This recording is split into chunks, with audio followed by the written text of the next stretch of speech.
Hey guys, in this video we're going to go ahead and talk about infinite limits but with radicals. So go ahead and see if you guys can see in your head, see if you guys can do the first one. Go ahead and pause the video real quick. Okay, so the first one's not too difficult, right?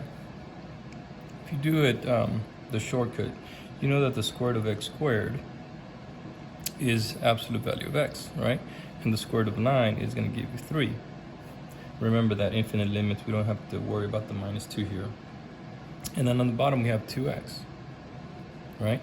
And you guys know that, remember that absolute value has two solutions, so positive and a negative. So since the domain for this one is only all the positive values of x, we're only going to use the positive values of the absolute value. So we're going to use 3x over 2x.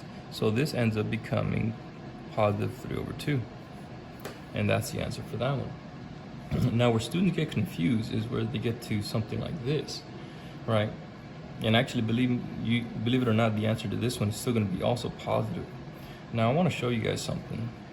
Now, if we take the square root of x squared, what do we get?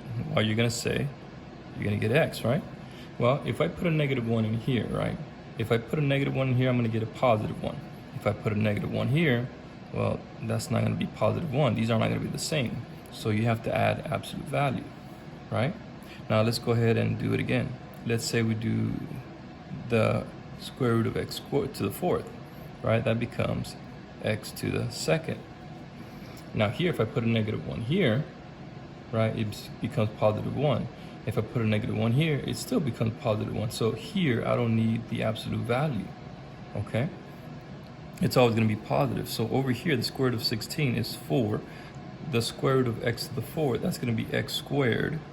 And I don't need to worry about whether it's positive or negative because, as you can see, it's always going to be positive. And then down here, it's 4x squared. So when we divide this, it doesn't matter if the domain approaches negative infinity, this is still going to be 1. Okay? And then let's do the last one. The last one, if you can see, the same thing, but this is x to the sixth. All right, so let's do it again. And we're going to take the square root of x to the sixth, and that's going to give us x to the third, right? So with this one, same thing. If I put a negative 1 here, that's going to come out to be positive.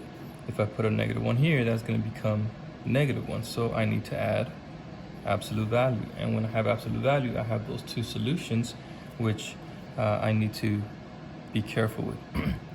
So over here, since I'm using the negative x values for the domain, I'm going to have to use the square root of 3 is going to be square root of 3.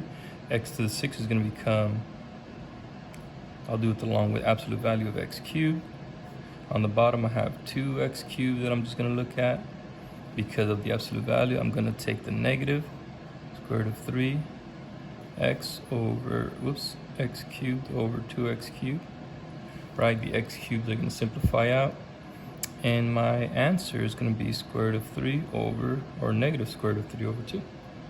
So hopefully that makes sense, guys. Just be careful with the radicals, when to use the absolute value, when you don't have to.